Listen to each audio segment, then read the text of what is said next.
My name is Pat Sorrells, and I am from Fargo, North Dakota, and my home parish is the Cathedral of St. Mary's. I grew up in a Protestant family as a non-denominational Protestant.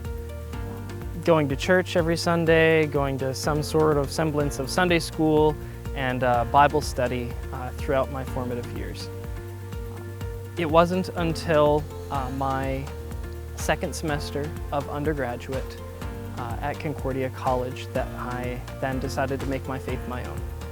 And I bought myself a Bible and a prayer journal. And from then on, I engaged with my Protestant faith with Chi Alpha at NDSU, as well as Cru at Concordia College. But during that time, I had a good friend of mine start poking and prodding at my Protestant faith my second semester of my junior year. Tried to get me to defend my Protestant faith against the Catholic Church. He was Catholic at the time. And so I was then suggested to do RCIA by him, and I was open to the idea, hadn't grown up with any large negative connotations towards the faith. So I was open to that idea. He got me plugged in at the Cathedral of St. Mary's, singing in the cathedral choir there.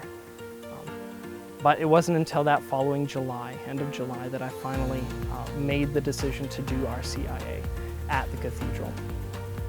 And it was there, in RCIA, during my first semester of my senior year at Concordia, that I heard the call to priesthood in prayer.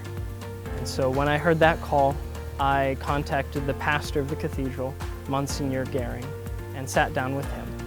And he told me his vocation story, and about that same time I learned that I had to wait 2 years before I could make any sort of vocational decision to come to seminary after converting. So I had to be Catholic for 2 years after converting before I could make any decision like that.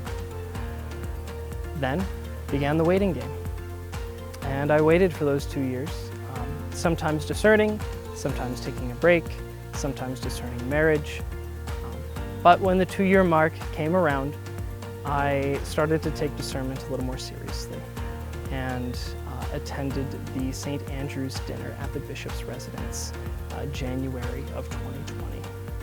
And at that dinner, I was invited to 2 retreats by the vocations director of Fargo, and I went on both of them. And after going on both those retreats, I realized that there's only so much prayer that I can do about my vocation until I simply ask the church. And that ask, in my mind, was in the form of an application to the Diocese of Fargo. And so I sat down with the vocations director. He went through the application with me in person, and I filled out that application, submitted it to the diocese, and was accepted as a seminarian for the Diocese of Fargo.